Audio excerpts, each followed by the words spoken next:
One. And hello, ladies and gentlemen. Welcome back to Inside Movies Galore. My name is David Streggy, and here in the room with me, I have actor and director Harley Wallen. Is that correct? That is correct. Harley Wallen, you got it. Awesome. So why don't you tell me a little bit about yourself, where you're from, and how you got into acting, and then eventually how you got into directing films per se. Yeah. So I'm Swedish. I grew up. I was a martial artist and a break dancer. Those were my two big things as a youngster. And through the dancing, I ended up on a TV show, a syndicated TV show. It was like a cabaret style show, and they wanted to have dancing because they had a lot of musical guest stars, and so show dancing, break dance, and stuff. They wanted to have that apart, but Okay. then they also started using us for things like, hey, we need somebody to buy the tanning lotion in this scene. Would you mind doing it? And you start hanging out with actors, you start learning about process, and it's like it just changes everything. So And then since you started out as a dancer, did you have any formal training? Not a whole lot of formal training in dancing because it was primarily break dancing. Okay. So it was show dancing. We did a lot of music videos and shows. So it was mostly self-taught. Yeah. Okay. So the first thing that I see that you're down here for was for a TV series called Solstolarna. Yeah, Solstolarna. It's a Swedish syndicated TV show. That was my first experience. I was on, and I was a dancer with occasional lines here and there. That was my first exposure. Okay. And how was that experience for you? I see it ran for about 10 episodes or so. Yeah, they actually had a few seasons of it. I was on for one full episode, and they it was hilarious. The guys that did it, Per and Ola, they're comedians, and they're hilarious. It's kind of like the comedy that works on you when you're 5 and it works when you're 50. And they were just really amazing at it. I still every now and then pop out like one of those DVDs that we got on the show, and just watch it because it's so crazy. Okay. After that, you went and did something called Donofrio MMA. Well, so I'm a professional fighter. Well, I'm retired now, but I'm a professional fighter, and alongside my fight career, I've been doing hosting television shows and doing live fight commentary, and a lot of those credits are on there. I'm still right now on UFC Fight Pass for a show called WXC. Last year we were called Warrior Wednesdays, and we had a last Wednesday of every month we had a show, and we were one of the top 3 rated shows at the end of this thing last year, and we've been upgraded now to a weekend show. And as soon as this crazy virus thingy is over, we're going to go back at it with that. But yeah, it's a lot of fun, and especially as a fighter, when you can't fight yourself anymore, to be able to call the action and be a part is a lot of fun. Awesome. So now, had you had any fight training before you got into it? Just talking about your fight career a little bit before you. Oh yeah. I started judo when I was 7. I'm a 5th degree black belt. I'm a 1st degree black belt in jiu-jitsu and taekwondo. I repped Sweden in both taekwondo and judo on the national team. So yeah, I mean, I was a world-class athlete for quite a while. Okay, cool. Now, I know that you just mentioned that you were on many of these fight things. So how many television series have you been part of for your fighting career? Yeah, I did. The first one that I did was Donofrio, and then I did XCC. I did Oh God, there's been so many now. I did one in Western Michigan, Cage, Cage yeah, Combat, Cage Combat. I did the one Extreme. that I'm doing now, though, WXC. That is definitely the one that I'm the most proud of. These guys have been around for a long time. We've done over 100 shows, and the matchmaking is just incredible. I always tell them that I would put up most of the WXC cards any day against a UFC card. The matchmaking is just incredible. Huh. He figures out how to get two people that will put on a great show in the cage together every time. Now, where can the public see like this W show? So WXC is on UFC Fight Pass, which is a pay-per-view channel, pretty much like anything else. Okay. And you don't just get WXC, you get a ton of kickboxing, jiu-jitsu, judo, Okay. wrestling. There's everything there. A really great show. But yeah, we do what's called the Warrior Wednesdays, or WXC, Warrior Extreme Cage Fighting. It's a really, really good show. Very cool. Moving on to what looks like a film called Love Interest. How did you get involved with that film?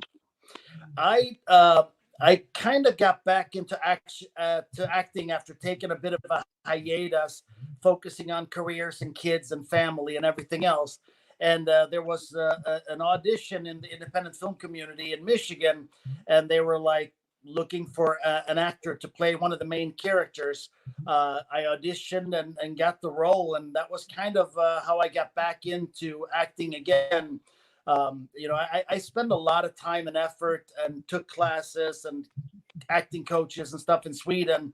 I moved here. I dedicated about a year and a half really hard to it. And it was just difficult to make a living. So I eventually had to, do what we all do, kind of put your dreams on hold and go do a real job, so to speak. And that side trailed me for quite a while. So to get back into independent film, where it wasn't necessarily going to feed my family, but it was going to make me feel good inside and have an outlet. That was really cool to start that way back. Definitely. So you played a character called Alex. How was that for you? It was fun. Alex was a tattoo artist, and it was interesting to play him because it was very different than I. He fell in love with this woman, and they had difficulties getting along. It's more of a drama, but it was very interesting to say the least. And I think I really embraced playing characters nothing like myself. Okay. Now, did you work with anyone that you worked with on Love Interest? Anyone further down the line? I'm talking about director or actor wise. Yeah, no, in all honesty, that film was a very, very indie type of film. I don't even know if it got any distribution at all. But it was a good way for me to get back in, especially, you're a little bit rusty, and to get back to all your methods and all your systems. It takes a while to get back to where you were, and to remember how to get in character, how do you memorize your lines, how do you do all these things that you do to be able to step into character. Do you happen to know where the film was filmed? Yeah, it was in Michigan, primarily, I believe, Royal Oak and a couple other cities, but yeah, it was in the Metro Detroit area. Okay, cool. Yeah. Moving on to On the Ground, a short film that you did. You played a character called Niles. How was that for you? That was pretty interesting. That's a short film and a music video kind of in together. Back in the days when they used to do the longer versions with lines and characters. That was actually a lot of fun. And the director, M.D. White, is somebody that I still talk to and still enjoy, especially when it comes to talking acting and directing. He's quite a visionary himself. So that's somebody I like. And that was a fun experience. Good song, too. Cool. And after that, you were in one episode of a show called Social Path? Yeah, so that was an interesting one. That was supposed to be a big independently funded TV show, and we shot scenes from episode 1 and 2, and then the director filmmaker kind of lost interest and just kind of stopped, and then he edited between episode 1 and 2 down a pilot episode and put it on Amazon. And it's a little discombobulated of an episode, but at least it got out. But yeah, it's kind of a wild ride when you watch it now because the story don't quite make sense because it was 2 episodes into one. Understood. Apparently you were in something behind the scenes of Horrorcore Hotel. Yeah, that was a short film. Another interesting project with MD White. This one was interesting. I played a German doctor that invented these hypnotic glasses that essentially let me mind control you. It was a wild ride too. A very unique concept and a very gritty story. Okay.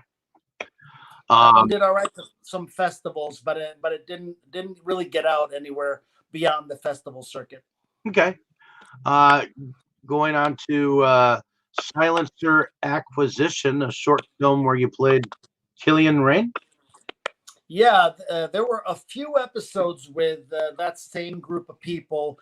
I played the same character. It was really intriguing. They had some really good writing, and I think what happened was they had a couple of really hot women with big knockers, and they ended up just going with a shtick after a while. Okay. And they kind of lost their mojo, but they actually were pretty damn talented. Jim T-Shirt is the guy who produced, directed, and he's talented. He's moved on now and started doing better stuff. But that was originally when I read the first couple of scripts, that was really intriguing. And I kind of wish that they would have stayed the course on that instead of going fanboy. And I think they're righting the ship right now and getting really good content out. Cool. Moving on to Donate or Else. So that was a really goofy thing that we did. We essentially did a stunt to bring in money for a film that was getting shot that I had a role in, and essentially to get the crowdfunding and whatnot, we made this 4-piece 4 episodes of Donate or Else, where we pretended that I got captured and was being held hostage, and that unless people donated, that I wouldn't be brought home to my family again. And everybody was obviously in on it, but it was very satirical and funny. Okay. Moving on to number one contender, where you play Michalski Joseph. Yeah, this is a hard one for me to talk about because this was the first role that I really truly loved. I played a Russian mobster, and I had some very nice growth in my acting as far as becoming. And I really enjoyed the plot, the script, and everything else. And unfortunately, the filmmaker again lost interest kind of halfway through, and it ended up not getting finished. And all of us who were on board were very heartbroken about this not getting finished. This is unfortunately in the independent world fairly common, and this is actually a big reason that I started getting involved in filmmaking, because it's so rough on people. You know, you're out there, you're working hard, you're trying to do something. Mm-hmm. Most of the time, you know, you're barely getting paid enough to get by. I mean, even a SAG minimum is $125 a day on a ULB film. You can't pay the bills for that. No. So you dedicate so much to this, and then, you know, some filmmaker just doesn't have it in them to finish, and they don't have the focus or whatever it is, and it's pretty pretty sucky, especially when you've invested that much of yourself into a character and all the time to learn your lines, be prepared, and getting everything done. Oh, I know. Definitely over time, myself having become a producer in my own right, Yeah, I've seen some projects either come or fail, So, yeah. but But it's okay. It's okay to put it out and it doesn't work. But when it comes to art in general, there's the creating process, which is super important, that we all love. But then there's the sharing portion of that. That is when you sit down together and you share this with the world, and that part is important too. mhm, definitely. So after number one contender, you went and did something called Random, where you played Oleg Kovalenko. Yeah, that was really interesting. Santos Justice and Random are actually two films cut from the same footage, um, because she had too much footage. So I played the same character in both of those. That was films made in Canada. Another character that was pretty intriguing to play, a Russian mobster. I keep getting those type of roles for some reason, and I definitely enjoyed it. Same thing. They did pretty well at festivals. I don't know if Random has been distributed yet, but it's a good ride. It's a good movie. Okay. Um, Another short film that you did called Freedom, where you played a Dr. Gabriel Hainsworth. Yeah, that's short film based on a true thing where this psychiatrist got called in on a case to essentially figure out if they had the guy or not. There was this person that was killing and sodomizing young boys, and in the true story, what ends up happening is he believes that he found the guy, uh, uh, and he believes that he's going to get off on insanity. Okay. So he actually kills the guy, and then gets the guards storm in and grab him and arrest him, and he gets placed in a confined space, only to find out that the real predator was let out of prison there, and it's not the guy that he killed. Interesting. Very, very, very good story. Very good story. I enjoyed that one a lot. Sounds like it was interesting. Yeah. Now, many of these films were located within Michigan, correct? Yes. And did you ever have to travel any distances while being an actor? Yeah, I've shot a fair amount of work in Toronto and some in Tennessee, and I'm heading to Colorado in June to be a part of something as well. So, yeah, I stay busy, kind of floating around. Uh, Fortunately or unfortunately, as a filmmaker now, I've kept myself so busy that my agent's kind of getting upset with me because I'm never available to do other work. I had a recurring role on Homicide Hunter on ID Network, and that thing averages 3 to 4 million viewers per episode. And I was only able to make one of the appearances for my character, even though there were four, because of how busy I am with my own films. But that was a lot. That was actually a lot of fun to do. Homicide Hunter is a great, great show, and especially for reenactments, it's probably the best one out there. Okay. So after Freedom, you did a short film called Broken. Broken was my first homemade film, so to speak. Me and my partner Walbert, who was with me in number one contender, when we realized that they cut the film incentives in Michigan and we were going to have no Hollywood films coming to town anymore, and the independent film community couldn't seem to finish their productions, me and Walbert said, "You and I, we have to get involved. We have to start doing something, and put our names in a hat to start making films that actually go somewhere." So, Mhm. so that was our first stab at it. that was for uh, film festival film challenge, um, and was our first attempt at making a movie. But it was a short film. Yeah. Okay. And um, after that, you also made a short film called "Set Me Free." Yeah, that was. I love the script of that story. Essentially, that story is about a guy. We don't know when we start meeting him, but he has multiple personalities, and essentially, we get to see what happens in his head rather than what's happening in the world, and we don't realize that until the story's over, that it was all the whole thing happened in his head, that it was a schizophrenic, with multiple personalities, and it was a showdown of who was going to take over the body, essentially. And that was a cool little touch of sci-fi thriller. So that Now, was a lot of fun.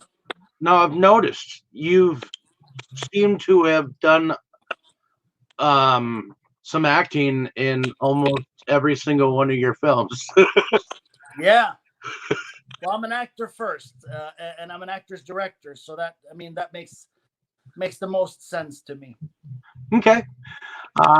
Did you did a short film called A Matter of Crime? You played a character called Leon Kendall.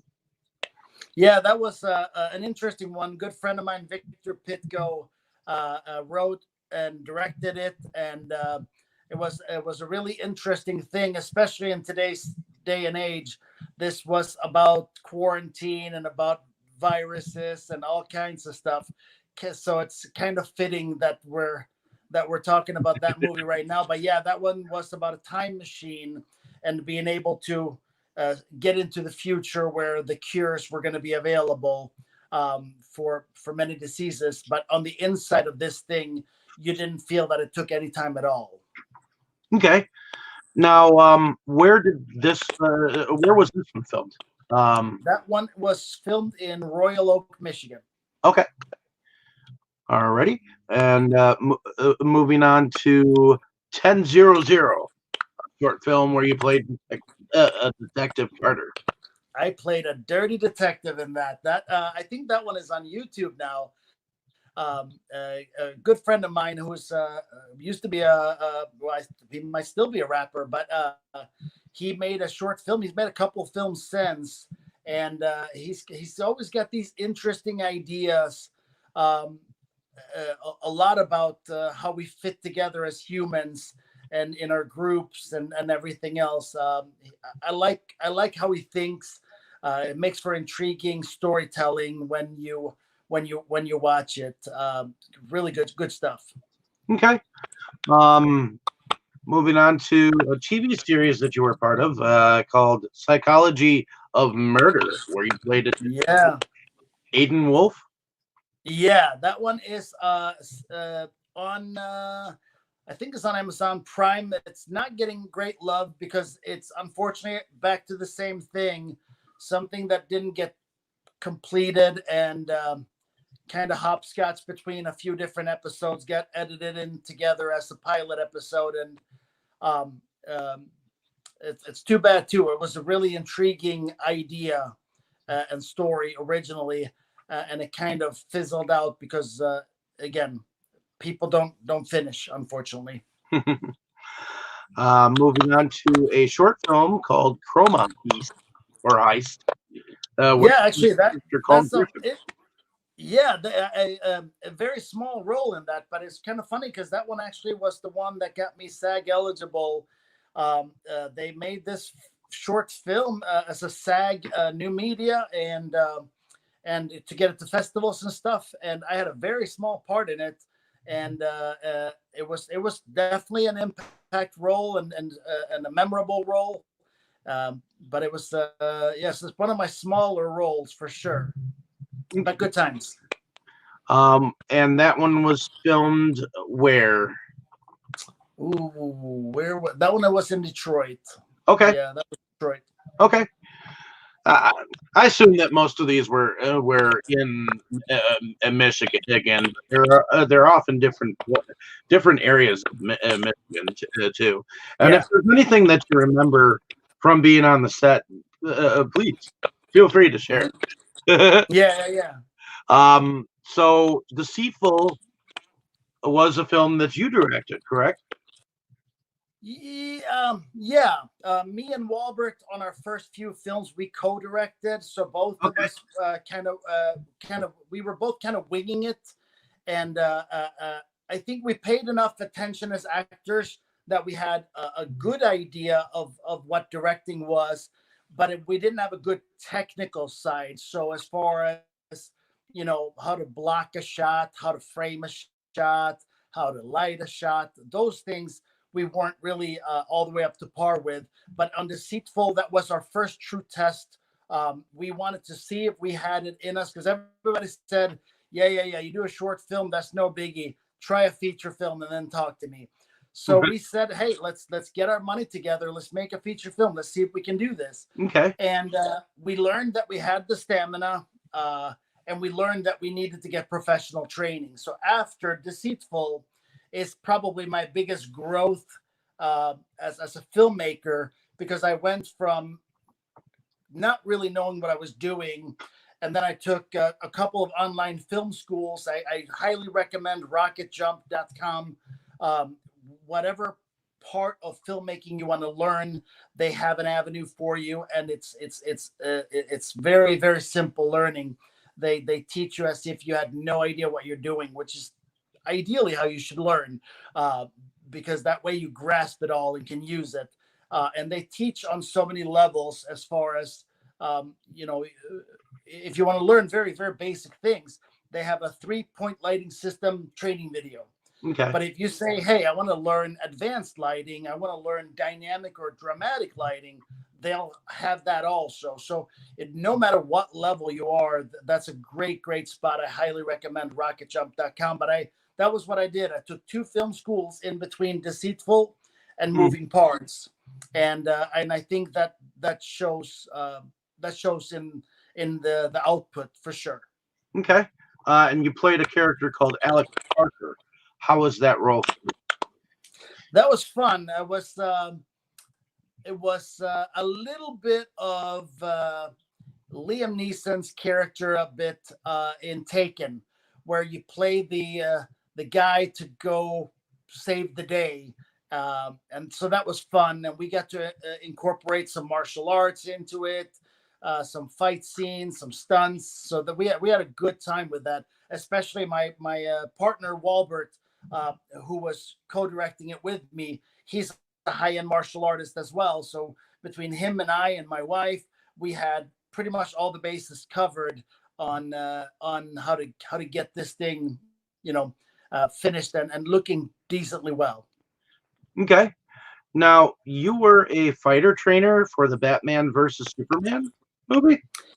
Yeah, that's such a bummer at this point because it was such a cool little role, couple of lines, couple of scenes, and then in the final edit, this film was 2.5 hours long when it was done. So unfortunately, a bunch of stuff got chopped.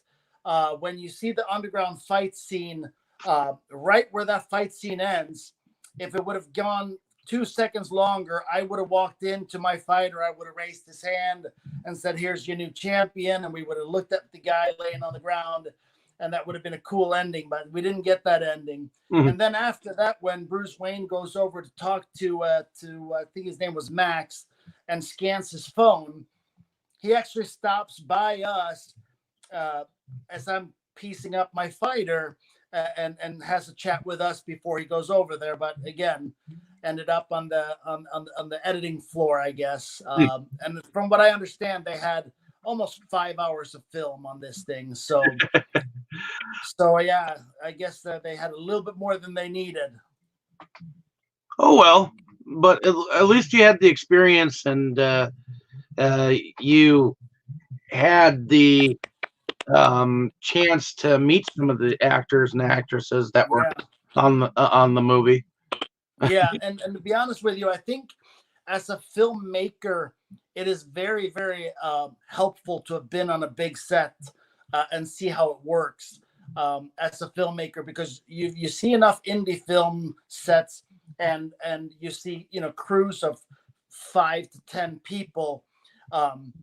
And then you get something bigger like Batman versus Superman. I did a commercial campaign for a hard hat that has, you know, a whole engineering system inside of it. And you have 10 people that all they do is fan smoke. That's it. You know what I mean? And that's the whole crew on an independent film. And they're just fanning the fumes to make it look perfect in the screen. And then you have a DP and 2-3 camera guys, and they all have their own ACs, and then they have a DAT guy, and then they have a gaffer and 14 grips, and it's like, wow, amazing. Yeah, it's amazing how much less of people you have compared to a bigger production like that. Yeah. Now, after that, or before it, you might have done a short film called Daddy, where you played English John. Yeah, another very small role, much of a favor to a friend of mine who was making the film. It was pretty interesting, but a little cameo that was fun to do. Okay. And after that, you did a short film called Acoma. Yeah, love Acoma. My current director of photography, Alex Gasparetto, is the director of that film, and that film is completely silent. That film won the Detroit Click on Detroit Film Challenge, and they got to go to Sundance. But it's an incredible story, and one of the hardest roles I've had to play. I play a plantation owner that is not very good to his slaves, and the hardest part with acting is to play somebody you can't judge them. So to go into this and figure out a way to justify how people used to be and how they function and what they do was really difficult. But yeah, it's a beautiful film about hope and overcoming. My character, on the other hand, wasn't super pleasant. But great film. Do you prefer to play the bad guy, or do you prefer to play the good guy? I love playing villains because you get to color outside the lines. That's one of the things that I really, really do love. I think as a hero, you have to be careful. You have to be in the box. You have to be likable. You have to be this. You have to be that. As a villain, I can just put the gas to the bottom of the floor and just go. Because I'm not expected to be nice. I'm not expected to be cool. I'm not expected to be any of those things. My only expectation is to be a villain. So I like that part of it. But I played a few heroes that really made me reconsider that. And I think, playing Cole in Bennett's Song, and then again in Bennett's Song Holiday, which is coming out this year, it's a different kind of hero. He's a hero by being a good dad and a good husband and a good person. And I think that was a lot inspiring for me, because I think we sometimes forget how easy it is to inspire people and how easy it is to get people excited and motivated and whatever it may be. And all you have to be is be a decent person and care about the people around you. And when you see the movie afterwards, you're like, wow, that's so impactful. I keep forgetting how impactful it is to be a good person, but it really is. Definitely. So apparently after for a coma, you did a short film called The Girl on the Mat Playing a Coach, London. Yeah. That I had a blast playing the coach in that. It's a wrestling movie. It's about a girl, and most schools don't have girls wrestling, so she wrestles the boys. And it's a story that really has a lot of emotion in it. It did incredibly well at festivals. It's very renowned at this point, and it's a very powerful story. The girls is out there wrestling. It's her last year of high school wrestling, but her mom is home sick and fighting to stay alive and to find the balance between where should I be, um, and to see her sometimes even take out her frustrations on the mat. Very well written, very well crafted. Robert Butler's a very good friend of mine who directed that film, and I'm very, very proud to have been a part of that. Awesome. Highly recommend watching it too. Sounds like it was a very different and emotional film. So moving on to apparently model number human. Yeah, it's a super sci-fi story and a very, very. It's another one of the. It's a spectacle. This was shot almost exclusively in a studio, and it's super futuristic steampunk type of thing with neon and we're in the future and we have become virtually perfect, but we don't really feel any longer. And when we start feeling, it is almost as if something is wrong with us and we need to go get fixed.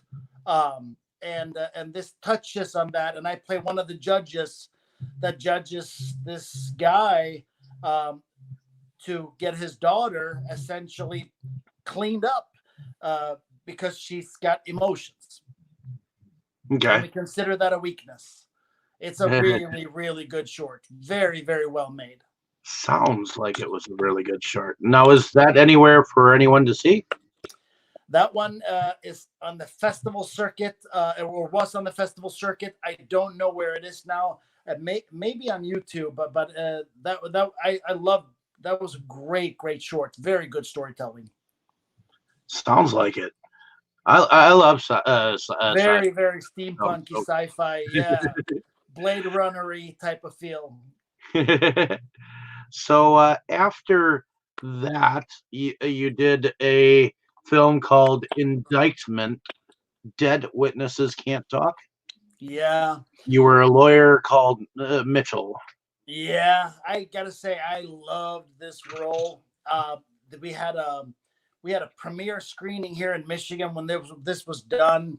My scenes were all with the main characters of the story. I think I had 7 or 8 scenes, something like that, and it was all with the main cast, and it was a great story.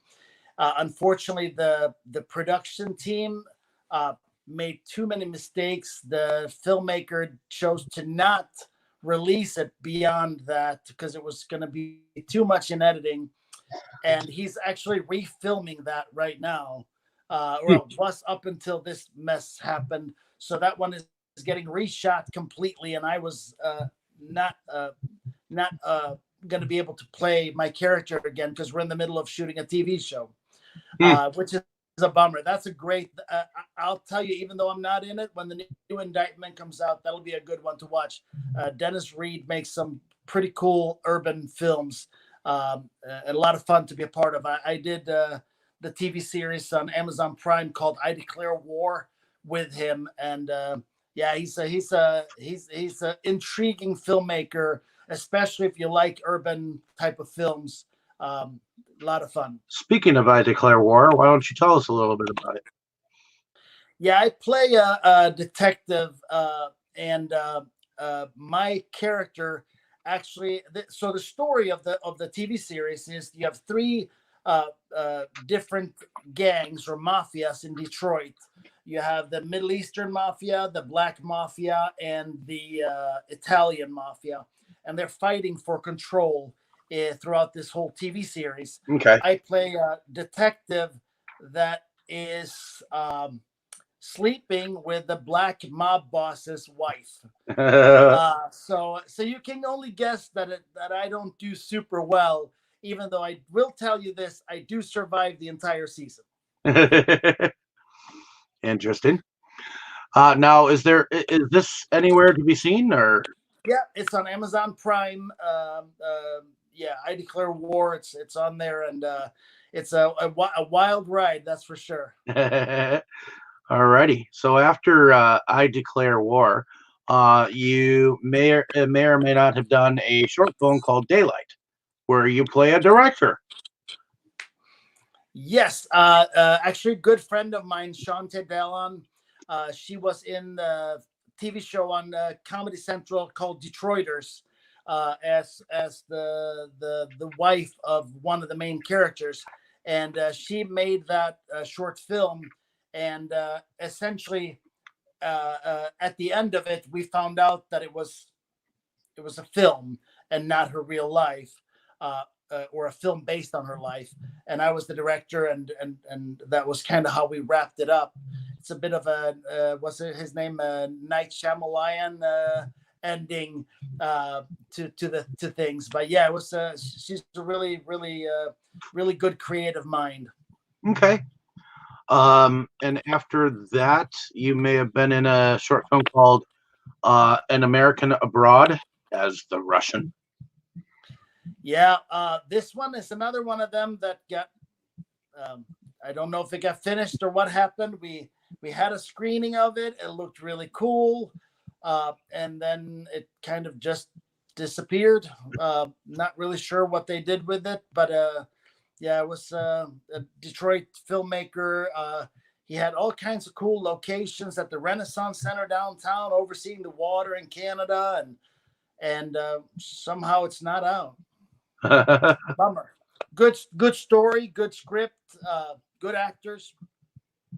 Well, sometimes directors make things just for themselves. I guess so.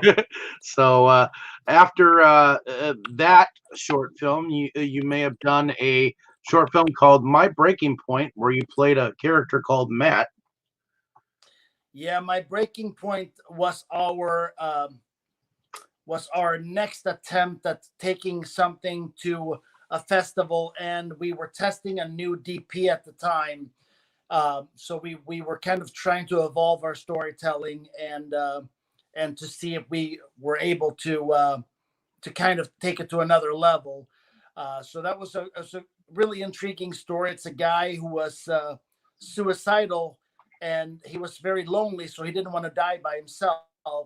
So this crazy guy goes on a jogging trail, snatches up a woman with a plan to kill her and then himself. Okay. And essentially, it's the whole process of what happens during that while he's holding her hostage, and pretty much processing of why he wants to kill himself, and her essentially not just talking him out of killing her, but out of killing himself too. Okay. Now, what is your production company name? My production company is called Painted Creek Production. Okay, That's my primary one. That's what I thought, but I also see another one that you've worked with called Caribbean Fury. Fury. Caribbean Fury Productions is Wahlberg, the guy that I was acting with in a couple of those movies. That's his production company. So, and then I have another partner, Nancy Oswine. She has a company called Auburn Moon Productions. Okay. And then my other partner, Annette Sama, she has hers. It's called Sama Productions. So we're always, depending on who is involved, we bring our own production company to the table, so that it works under that umbrella. Definitely. I just figured I'd ask because I know that each has their own production company. So yep. But that's tax purposes, right? Right. But in any case, next you played in a short film called Pretty Funny Nicole. Where you played a character called Alec. Yes, this was a biography based on the true life of the Nicole who played herself in the older version of her. Had a different actor play the younger version of her, and I played the character essentially that got this woman from stripping into doing all kinds of things. But this is her story of essentially, she was a young woman, pretty, didn't really have good boundaries, ended up on modeling and ended up getting taken advantage of, and then ended up in the stripping and getting taken advantage of and whatnot. So this was kind of her story about how she lived her life and how she broke free eventually. Okay. And where was that filmed? It's Michigan also. This one did also pretty damn well at festivals around the world. Cool. Yeah, it's a story that'll touch your heart when you watch it, because she just didn't have the strength to stand up and say no. And I think when I talk to her, because as a guy and as an alpha, I always wonder, why don't you just say no? Why don't you just stop? And it's not at all that simple. And for some people, they just do what people say. They're just passive, yeah. and you can't help some of those people realize you got to be stronger. Mm-hmm. Yeah, eventually most people wake up and grab control, but how long has gone and how much damage is done is the sad part. And I think whenever you listen and look at these things, it's just, and we'll talk more about it when we talk through some of the films that I've made, because most of my films comes from some form of deeper emotional thing. Definitely. And I think that's the key is we got to figure out ways to enable people to have boundaries, to say no, to make choices that they feel good about making. And that doesn't mean the same for everyone. It doesn't mean that you can't do this or can't do that. It means that you really need to consider all the benefits and all the consequences of the things that you're doing. And that's the thing that I think is important, and that's what I got from her on that film. So next, I see that you played in a fan film. Looks like as the Penguin in a short called Nightmare. Oh yeah.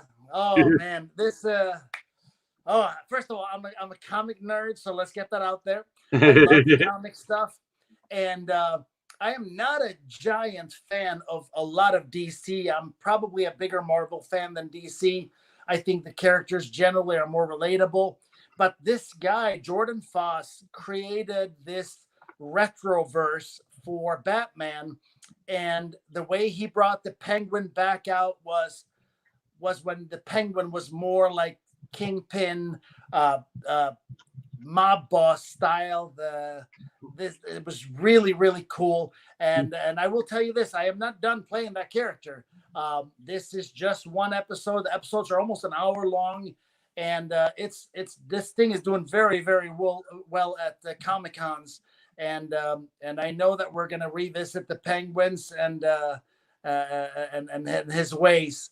I'm not done with that bat just yet. Awesome. So and that's on YouTube. Highly recommend watching it. Will do.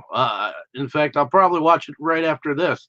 Yeah. It's the production value on a fan film of that magnitude. It blows me away. Jordan pulled together resources to make something that, I mean, when you read the comments underneath on that short, it says, "Why don't you make the Batman movies?" Pretty much, because it's really, really good. It's intriguing. It's good storytelling. Yeah, you'll like it. It's fun. Alrighty, moving on to a movie called Stay, where you play Brad's father. Yeah, that movie is on Amazon, and it was a very interesting ride for me. It's essentially I play an angry, miserable,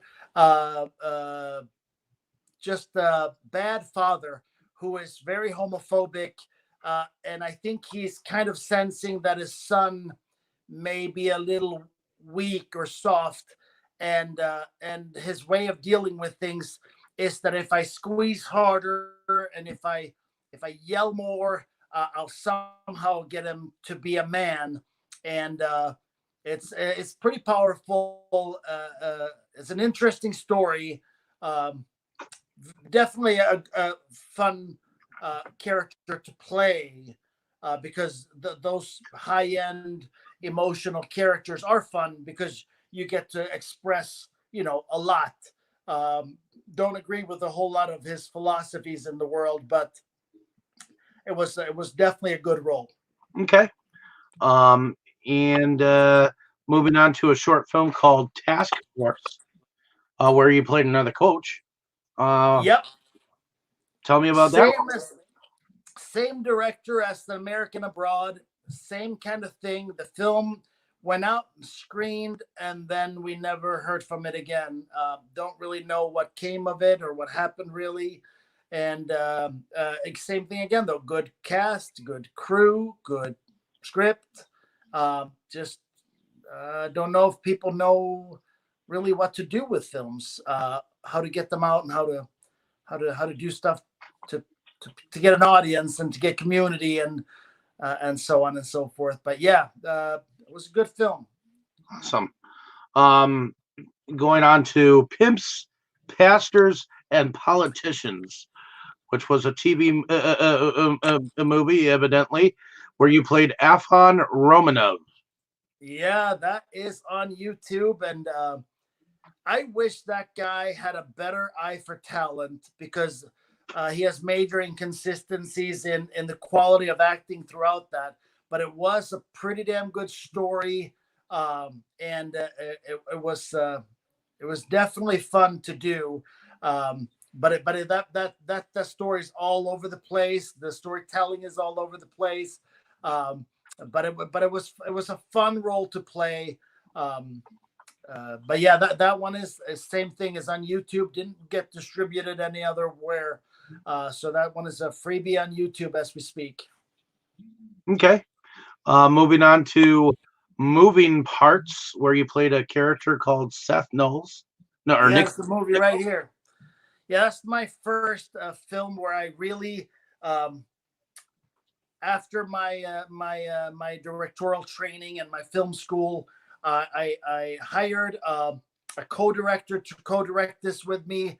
His name is Jerry Hayes, and a good friend of mine at this point. I learned an awful lot from him, and we made moving parts together. I wrote the script, we directed it together.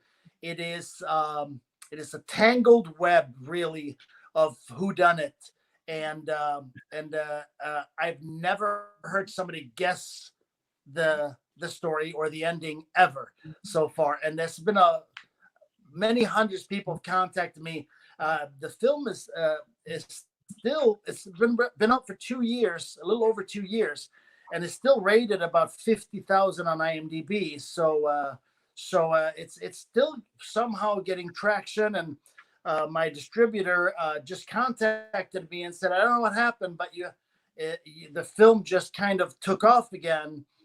So we're trying to kind of ride the high here, but it's trending again on Amazon, and I guess it's trending on Tubi as well. So, but moving parts, if you like to be a detective and watch a movie and try to figure it out, you'll love moving parts. It's that story, and it's the kind that is more fun to watch the second time because you're gonna go, oh, Did it ever didn't get see that. a physical release? A DVD, you mean? Yeah, or something of that nature. It's on Vudu. It's on Amazon. It's on. I mean, it's everywhere. Tubi. Physical release. For some reason, Freestyle did not make a DVD, which was a bit of a bummer. But it hasn't stopped the pirates. I actually seen 3 or 4 different alternate covers of people that have pirated the cover and probably printed their own DVD. And I'll be honest with you, I'm totally fine with that. That if it's not available on DVD, that's not their fault. So if they buy the Amazon version and then download it, actually it's free on Amazon. So if you download the film and then burn it to a DVD, I'm not mad at you because you can't buy it. True. Moving on to let's see. after that, you went and did a short film called Georgie, uh, George. Georgie, where Yeah, you played a Mr. Fisher. that is on YouTube, and that is by far the best comedy I've ever been a part of. It is hilarious, and actually, the guy who wrote it and directed it. After we were done, I walked up to him and I said, "I have been told by everyone to not do comedy, but I want to do this comedy." I said, "We got to write a great script for a feature film on this because I would love to make this into a feature." It is hilarious, and it's the stuff that we feel guilty about laughing at. Uh, my character is an ego bastard who is absolutely ruthless at work. I fired a guy, and I know that the guy I replaced him with is sleeping with his wife. It's hilarious, and we have a second. I think we're on a second draft of the script, and I'll be honest with you, I cannot wait to make this story into a feature. It is so funny.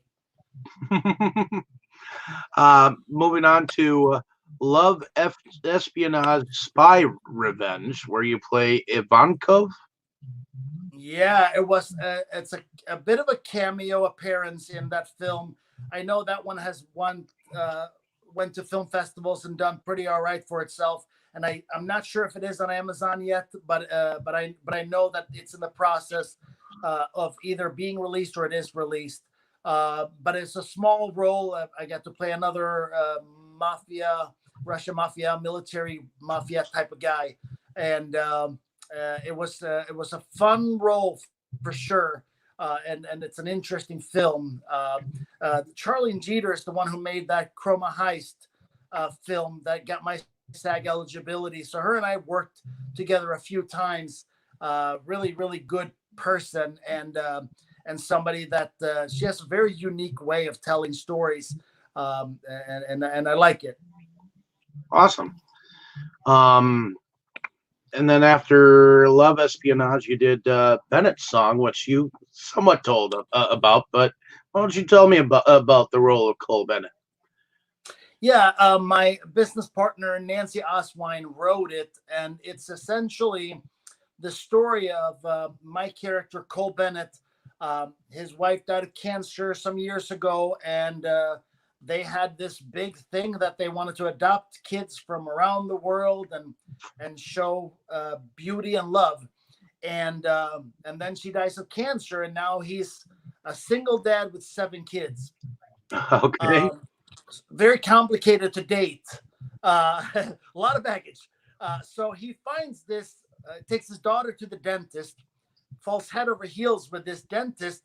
They have this little thing, and they go on a couple of dates, and she forgets her phone, and he goes to her house, and holy smokes, she's got 7 kids, and she has been divorced a few years, and both of them kind of used their little dating to get away from the whole thing. Never really thought maybe that there was going to be hope for them long term.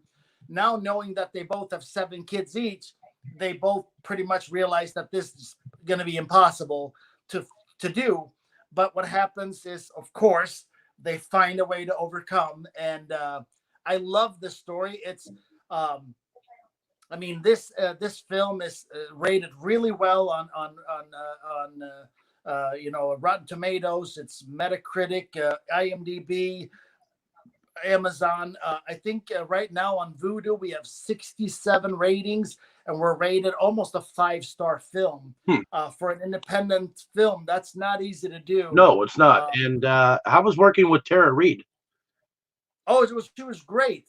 It was, it's one of them things. I hear so many people, and they go, they're pretty judgmental about certain stars because they've seen them have problems in life, and it's like, if I had somebody following me around with a camera all day and night, and I probably stumble too, and I probably say and do some dumb things too, and it's so mean to chase these people around and expect them to be gods. They're regular people just like us. Tara was a blast. I'd love to work with her again.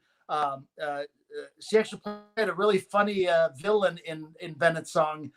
She played a snobby bitch. So, but it was fun. She was good, and we had a great time. But that Nice. film I highly recommend. Now, where did you film parts of the Bennett's song? In Michigan, correct? Yeah, we were in Michigan, Rochester, Pontiac, and Lake Orion were probably the three places where we spend the most time on that. But that's a feel-good movie. If you want to feel good, if you want to feel love and warm and fuzzy and cozy, that's the film you want to put on. It's just has that feels good when you watch it and feels good to be a part of. Okay. Next, you were part of a film called Be Somebody, Yeah. where you played a fight announcer and a homeless man. Yeah, it's a Don Overton is the guy with a master plan, and he wrote this. It's a very quirky script and story, kind of all over the place. And he had a screening for this, and he's working on the distribution right now. But it is a story that's pretty all over the place. I even got him ABC. Amanda Bobby Cooper from the UFC to do one of the fights in the scene. I got him hooked up, but it was it was a good time to be a part of that, and a lot of good people involved. Awesome.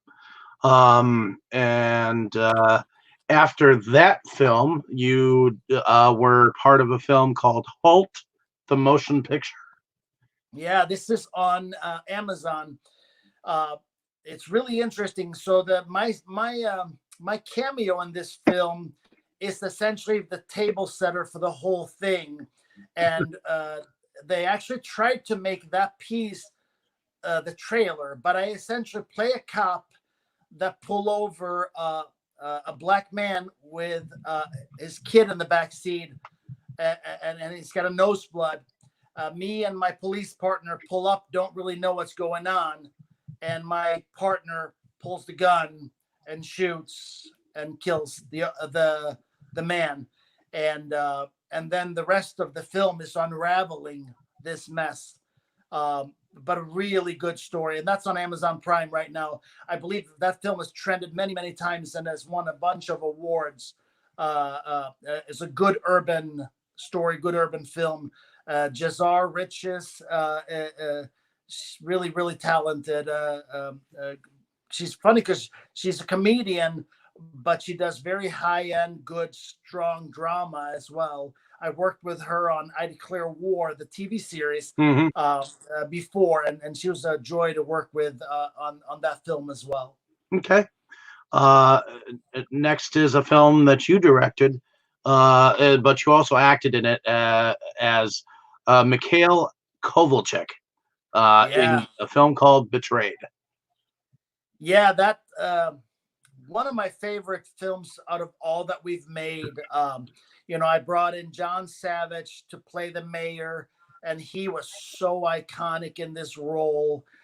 We brought in Billy Worth from the Lost Boys to play, the right hand man of the mayor that will bring his daughter back one way or another. Even if it takes stepping into the gray. And people were likening his performance with Clint Eastwood and all kinds of crazy, like getting such incredible praise for their roles. And then Richard Tyson coming, Kindergarten Cop, coming in playing this dealer guy who deals in human trafficking, and then T.J. Storm and some of these iconic actors, Jan Birch. This was an incredible privilege to be even a part of, and to have my name as a director on this, to have Sony distribute it. It's been amazing to just be a part. But the film was inspired actually by my church talking about how much trafficking, human trafficking, is affecting our world, even right here in our own backyard. And I felt like an idiot because I really didn't have any idea that this was a big problem. I I thought trafficking happened over there, wherever over there is. No. And the mall that we go to, I guess, has had several people getting snatched there. I mean, my teenage daughter has gone to that mall with her friends without adult supervision. It just completely reset everything for me, learning about this and then interviewing people that have been a part of being trafficked. Man, oh man, it's a big time passion thing for me at this point. And I try to be actively involved with my church as they keep on fighting on trafficking, whether it's here or abroad. Because that's a much bigger problem than I think most people realize right where we are. Definitely.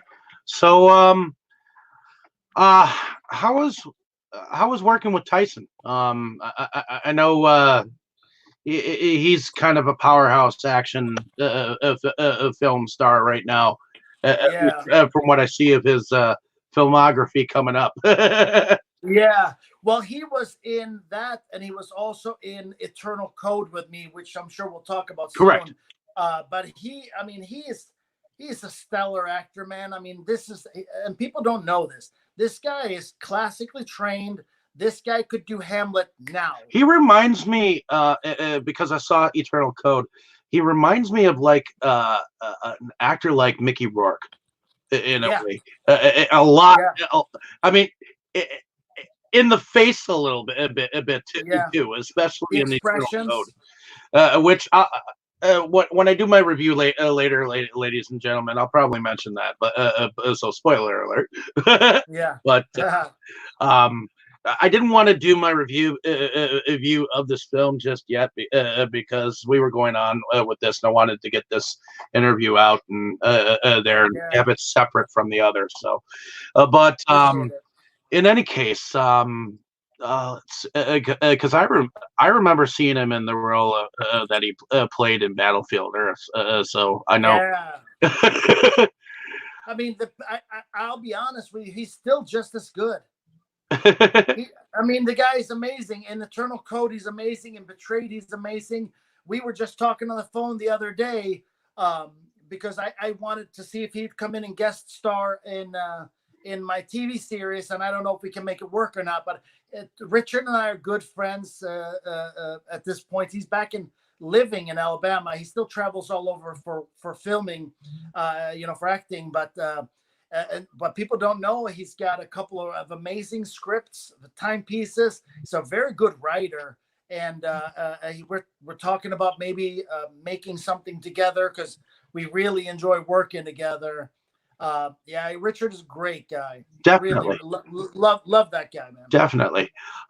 Moving on to Agramon's Gate, which you filmed in 2019. You played a character called Zeb in there. That film just released February 11th, I think. And it has, I think this one has had the most buzz out of everything we've done. It's a horror film, and the horror genre people go crazy and rabid for their stuff. Mm-hmm.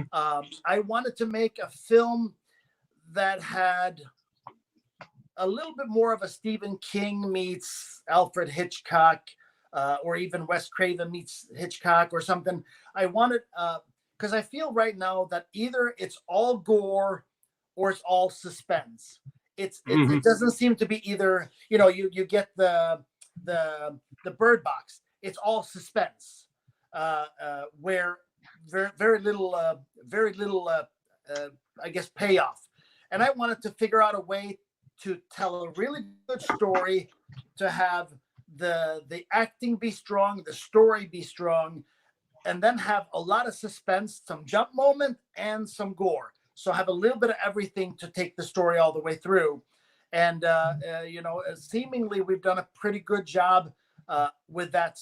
So far, the film has gone pretty hot right out of the gates. Okay, and I see that you worked with this actress a couple of times, including in Eternal Code, Calhoun Koenig. Yeah, Calhoun Koenig is the young Asian girl, and she's probably, if not the best teen actress in Michigan, she's definitely one of them. She had a really, really nice cameo on Law and Order, and I will, if she doesn't break out this year, it'll be next. She's that good. So yeah, I really enjoy working with her. Whenever I find a role that she fits, I want her in it because she's amazing. Awesome. Next, after Agraman's Gate, uh, you mentioned this before, Homicide Hunter, where you played the detective, which I don't think we need to dwell too much on because you mentioned it. But Eternal Code, how did you get involved? You came up with the concept, correct? Yeah, it was really interesting. A couple of years ago, I read an article about this Italian doctor who was going to sever the head on a paraplegic man and sever the head on a brain dead man and put the functioning head on the functioning body and make a new person. And when I read this, it was a scientific thing. They really believe that we're close to being able to do this. You'd have to use medical coma. It would take a length of time for everything to regrow. They have actually done this on deceased primates already to see if the nerve endings and stuff reattach, and they found that it does. And when you're a writer, your mind starts going crazy when you hear about this. So I wrote the story with essentially the idea is, would you kill to live forever? And that's the premise of Eternal Code is these two companies have now come together where they can download the essence of you onto a drive, plug it back in on somebody else, and then take over their whole body and their brain and everything. You read about, these people who are on their sixth heart and some of these people that have lived, for God knows how long now. And, the people with the money would be getting, their way with this stuff. So I play with that moral dilemma in Eternal Code. Definitely. You filmed this in Michigan, correct? Yep. This was in and around Detroit, primarily on this one. Shot some scenes in Lake Orion, but Pontiac and Detroit were the primary locations. And great. I got to be so honest, say super proud of the performances. Richard Tyson to me is electric. I think Billy Wirth from Lost Boys electric. I think Jan Birch is electric. A lot of incredible performances. But I will say, Scout Taylor Compton, little known fact is this woman can act, man. She plays this character, Charlie, who is a partner of mine in this film, where we are both playing these henchmen for Richard Tyson. And when I explained the role to her, I said, think about it like this. You're a tech person that gets stuck handling the humans, and you just don't have the patience or the mental fortitude to deal with it. So I want to see a slow deterioration of your capacity to deal. And I think she is amazing. I know because of her mask, we don't realize how much she's in the film. But I believe she has like 14 scenes. It's a good, strong presence in the film. Definitely. But her performance, I love it. Absolutely memorable. Now, this is one where the three production teams that you've worked with powered together to umbrella this film, which was the Auburn Moon, Painted Creek, and Caribbean Fury. Correct. So I think having those three power this film together, and then distributed on Vision Films. Yeah. Uh, I think it was a relatively decent film. So, ladies and gentlemen, definitely check this film out. Thank Um, you. uh, Been pretty successful. It's sold to over 20 countries. It's available in like Mexico, China, France. nice. It's all And does over. it It's have a done. street release yet? Or What do uh, you mean? It is out everywhere. okay. On DVD. Yep. Okay, Yep. It's cool. yeah. It's this thing is, but yeah, it's done really really well. Like I said, I think we're at I think at AFM they sold. I think they sold to the 20 and 21st countries. It's been very, very successful so far. Nice, Following right in the footsteps of Betrayed. nice. Maybe a little bit more than. So I see that you do something called Access Harleywood. Yeah, that's my shirt. I that's my. noticed. That's my. It's a show I do. It's actually on public TV, and then they podcast it out. And it's a good time. I enjoy talking to people, and I like teaching because I remember getting started in this, and there's a lot of people that don't have the information they need, and it's not easy to find it. So how do you find a good acting coach? How do you find a good producer? Which order should I do things in if I'm going to make a film? So I try to touch on a lot of building blocks and learning for people. So we talk a lot about if you go, it's available on YouTube as well. You can find a ton of these episodes and a lot of learning nuggets from how to make a film to how to produce it to how to get a hold of Hollywood talent and everything in between. Definitely, man. After and in the same vein, I guess you did a film called Enigma, where you played a character called Crow. Yeah. Enigma was the actually made following Moving Parts. So that's a long time ago film. And it's the first time that we touch on supernatural and those type of things. It was a lot of fun. I brought in Dennis Haskins from Saved by the Bell, and he's really really good in it. He plays a very unique role for him. Uh, he starts his first scene. He kills somebody. So let's put it that way. So it's not the Mr. Belding that you're used to. But he was really good. And then TJ Storm, who's been in all kinds of action flicks, plays this. He's a priest pastor type of thing, but he also has a bit of the occult with him from learning about things. Um, uh, he knows that there are ways, essentially, that you can kill demons. I think the biggest inspiration for this one, if you remember Fallen with Denzel Washington, that's kind of the direction my mind went when I wrote this story. What I really like though is there's touches of comedy in this because essentially what happens is this demon travels from person to person, similarly to what happens in Fallen. Except here, you don't necessarily have to die to get infected. Okay. So it's a good ride, good premise, especially if you dig a little bit of supernatural and some trickery. We had a lot of fun making it, that's for sure. Okay. Next is another film that you directed here called Abstruse. Yeah, I don't know what happened here over the last month with this film. It's been rated in the top 1,000 on IMDb. Right now, I believe it's on 3,000.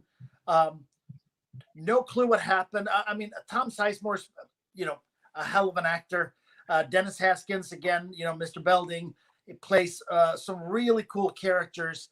And the film itself is incredibly good. I think if you think about American Psycho, if you think about that movie and say if there was a prequel to this where we saw how he lost it, uh, that would probably be what I would say. This film is completely written from the actor who plays this psycho. Um, he auditioned for Enigma with that audition, and it blew me away. It didn't Mhm. at all fit the character that he auditioned for, but I was so in love with that performance. I wrote that whole script just because I wanted to see more of that character. So talk about an impressionable audition. Yeah, most definitely. Now, where did you happen to film this in parts of Detroit again? Yeah, that one, Abstruse is shot almost exclusively in Detroit. Okay. And Really, really good ride. That film I think won 23 Best Picture awards. Absolutely crazy. It was the finalist at the Genre Fest in Japan. It won, it won the Barcelona International. It's one of the top 10, 15 festivals in Europe. It won Amsterdam. It won London Film Awards. It's crazy. That film won like everything.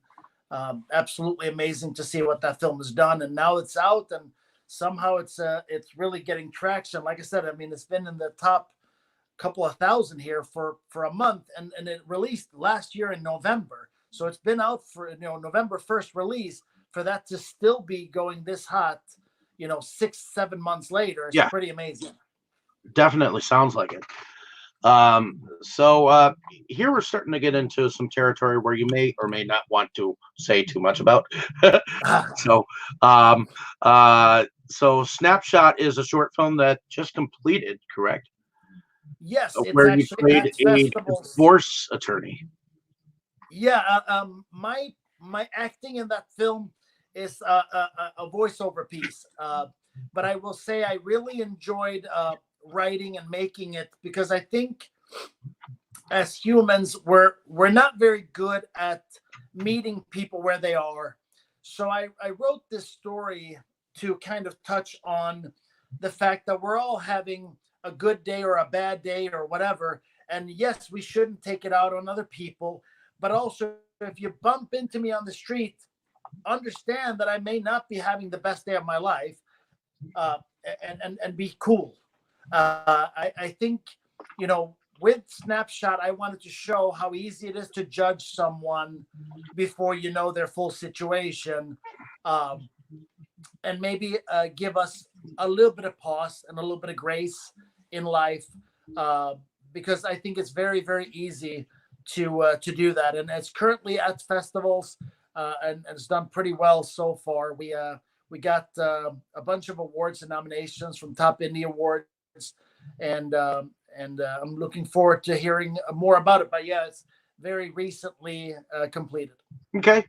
Um, Now, apparently, this is a project that is in post production, called Ash and Bone, where you play a Lucas Vanderbilt. Yes. Okay. So this, according to my editor, this film is leaps and bounds better than anything we've done so far. Hmm. So I am still waiting to see the rough cut of this. We had a rough year. My editor is in Florida, and with hurricane threats and everything else, this I have not seen the rough cut yet. He's on the second pass through, and I don't get to see it until he's on the third pass. So at the end of this month, we're estimating I'll have my rough cut, but he cannot speak enough about this film. And I remember when me and my writer, Brett Miller, sat down, and I said, I want to do something. I want to do a different type of story, and I want to not write it myself. I want a professional writer to really flush out and get this story to be amazing. Can you tell us Um, what it is about in your own words, just a little bit? yeah. So I play Lucas Vanderbilt, and lost my wife to cancer. My daughter started rebelling, probably from not having enough and maybe me trying to protect too much. Um, but anyways, so what we decide to do now, I have a new young wife and my daughter's rebelling even more. So I say, you know what we need to do? We need to get back out in the country. I I grew up, at a cabin in the woods where we went every summer Hmm. and hung out. And it's a family cabin that we can get access to. But we're pretty well off people, so we don't normally go do these kind of camping or whatever things.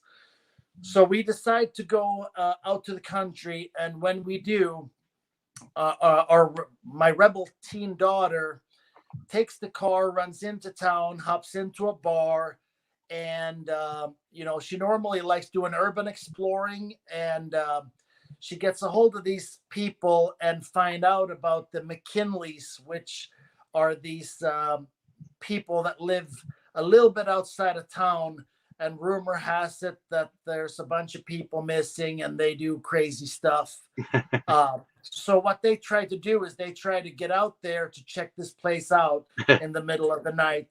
And obviously, I probably don't have to tell you that things go horribly wrong, and the McKinleys come for us all. It's not Rob Zombie esque Mm, completely, but it has a touch of that. It's very raw. The McKinleys are very, very dangerous. Um, and this, I mean, Brett Miller, who wrote it, I think he did 5 revisions for me on this, and I will say it is the best storytelling script I've ever shot okay. so far, and I have very, very high expectations on this. We have a goal of releasing this one, and hopefully in theaters in October. Okay.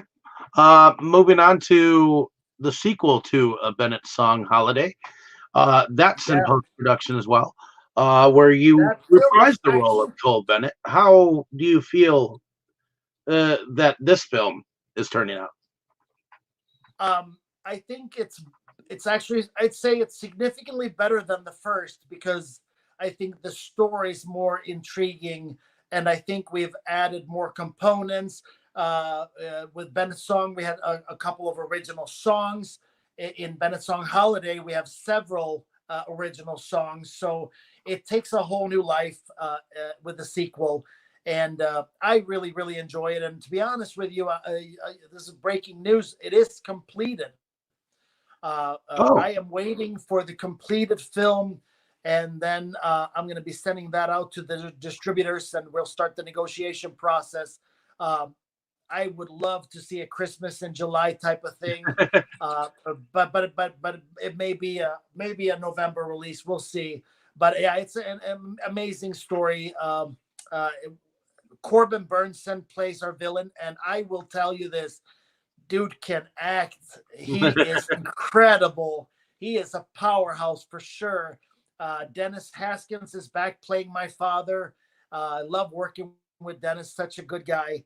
And then we have this young up and coming guy who, if you're on Instagram or YouTube, he's got a big, strong name, Bryce Xavier, a very, very talented young man coming in from LA also on this one. And he was very memorable, and has a great showing in this. awesome. Now, did you film this in Detroit as well? This film takes place in the burbs, so it's shot primarily in Lake Orion, Pontiac, and Rochester. But yeah, right around the same areas where we have the best connections. It's a great, great story. I really can't wait for that one to be out. Such a good tearjerker, heart twister type of film. But this one is funnier than the first one. So the people that like the comedy aspect of the first one, they'll be happy that there's a lot more of it in the sequel. Nice.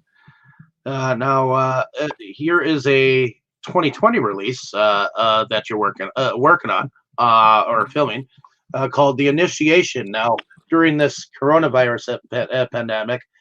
How is that working for you?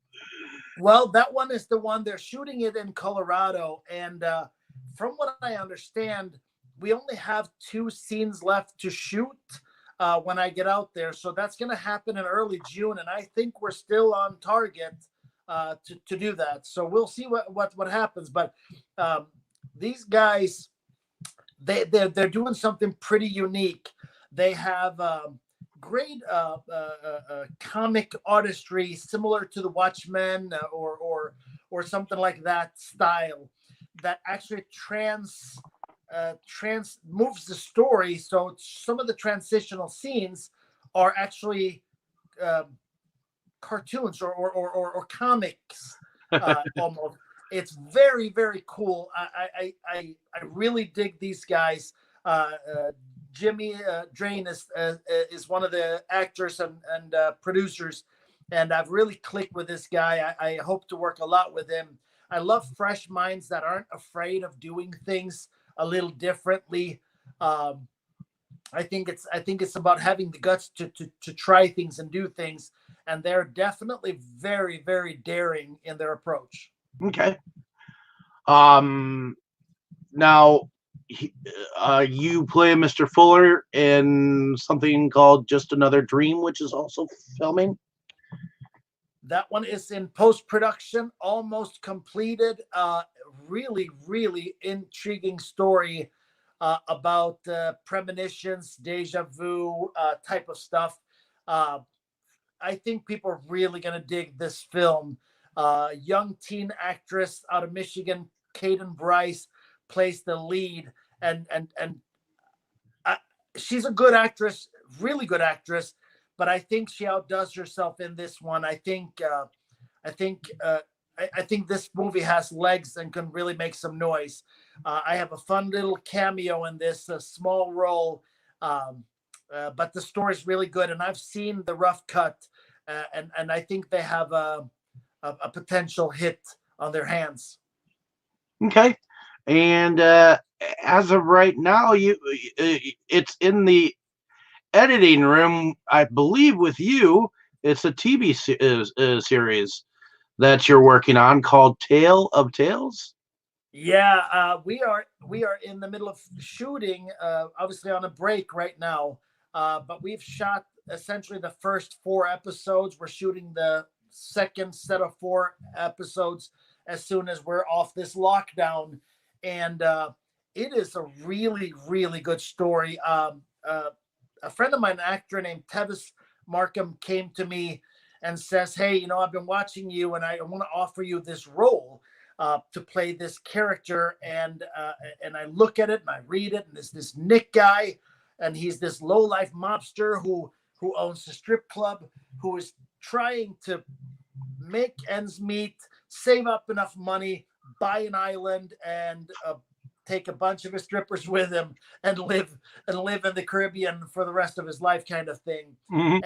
And he just can't seem to make the jump. He's the character you kind of love to hate. And I was really intrigued when I read it. I felt the story needed a little bit more, some more subplots and things. So we redid a bunch of this, but I'll tell you, this TV series is good. I mean, we have these episodes we're starting to edit through. My editor's really on top of getting my dailies out, and I think this is going to be a big time hit. I really like the premise of this. It doesn't help, I say right now, because we have such a focus on women and empowering women and women roles.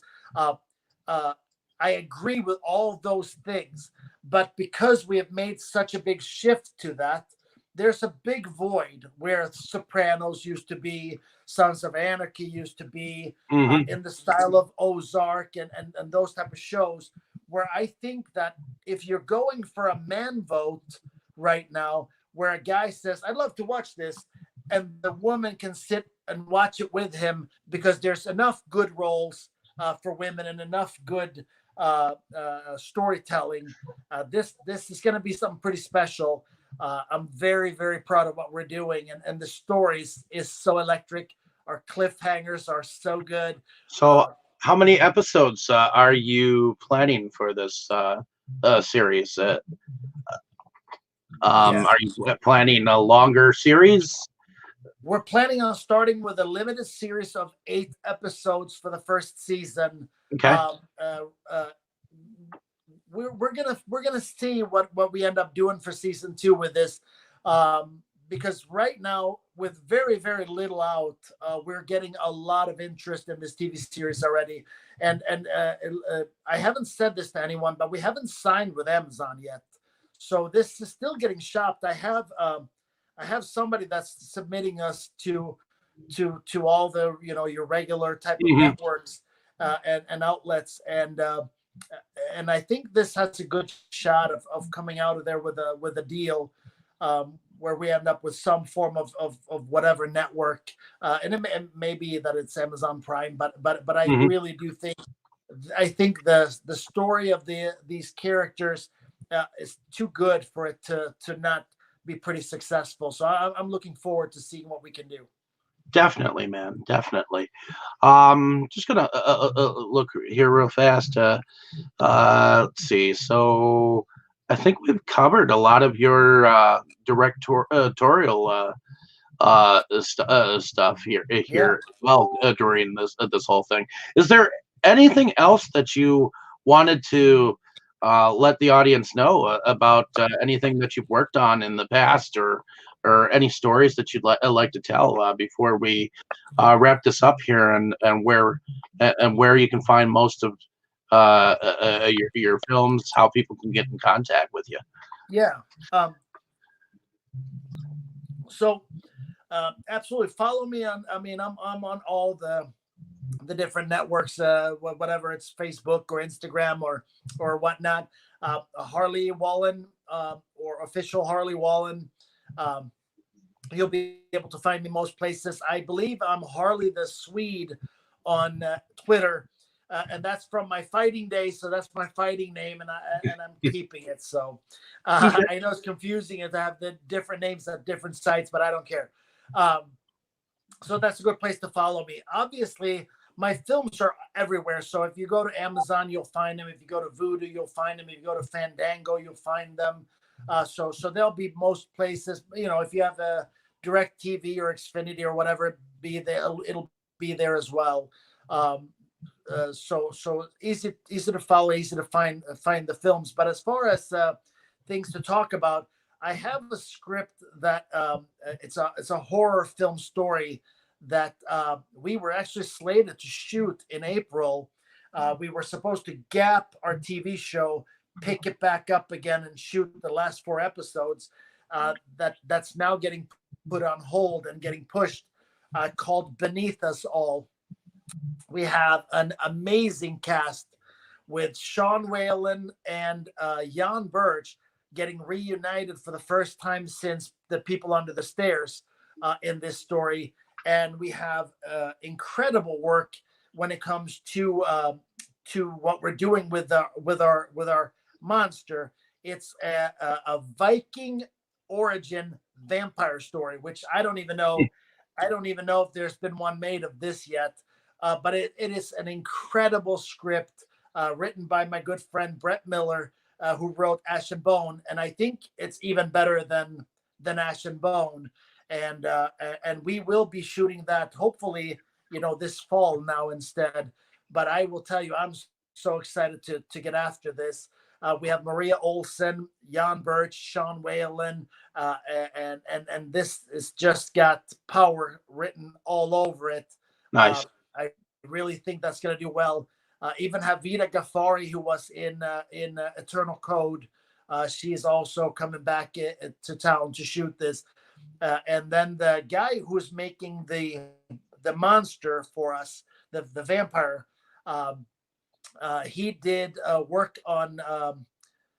They did fan films for The Mask that are absolutely incredible, and they just did something called Odin's Curse. Okay. That's available on YouTube, and it's incredible. If you want to check out our costuming and everything, You should watch that, Odin's Curse. Lance Cowis is directing that, and Dylan Seiss producer, and also doing the effects. But yeah, when we do Beneath Us All, be ready, because I think that's going to be that one, or Ash and Bone will be our first probably theatrical. We've had limited theatricals with Eternal Code. We had it with Betrayed, but this is a different level ball game. There are a lot of firsts for you this year. I mean, you'll have your first holiday film that you're going to have. You're going to have your first real theatrical release. I'll be honest with you. I wouldn't be surprised if Bennett Song Holiday gets it too. It's a really good story. So we have two films that really could be knocking it out of the park this year. And then this TV series is going to be the sleeper that nobody knew about. It's a really, really good story. And I got to say, I love playing this character. So I wouldn't mind another season. Let's put it that way. Definitely, man. Well, I appreciate you taking the time to out of your day to come on with me. It was good to get to know you as a person, and hopefully, people like to get to know those who are out there behind the scenes of the films, and some of the stories that go with being on set, and you had a life being a fighter, so that was a little bit different, bringing it to the scene of filmmaking. So if you get a chance, you should check out one of the films that I produced called Wrestle Massacre, coming out with Brad Twigg. That one should be fun. That one's getting released sometime soon, so definitely check that out, since I know you're cool. What type of film is it? Are you taking a dramatic or a comedic approach? It's got a little bit of both, because it's I'm not dark on it, but it had a limited release for about 50 copies to people, so you could have gotten it on a limited release, but it got released by Wild Eye Releasing, and is getting a release, I believe, coming up. I think it's on pre-order on Amazon, so you can check that out if you get a chance. Very cool. Yeah. But in any case, appreciate your time. Thanks, Dave. Anytime you want to come back and discuss a new film, I'm more than willing to set some time aside and give you a little bit of a shout out or whatnot. Even 10-15 minutes on talking about a film is enough to get some stuff out there. So in any case, I think that's all the time that we have for today, folks, but definitely check out some of the projects that he's been involved in. A lot of the stuff is on YouTube, on Amazon, and give him a shout out or a good write-up if you can. Those of you who are fans of films or whatnot, definitely check the films out. So thank you for listening. Have a great day, evening, or morning, wherever you are, folks, and stay safe, ladies and gentlemen. It's better to stay indoors, be safe, and all that jazz during this pandemic that's going on. And I guess it gives us a chance to watch the movies. So watch a lot of movies. Yes. Thank you for coming on, Mr. Wallen, and you enjoy the rest of your evening. Say good afternoon to everyone out there. Good afternoon. Have a good one. Thanks a lot.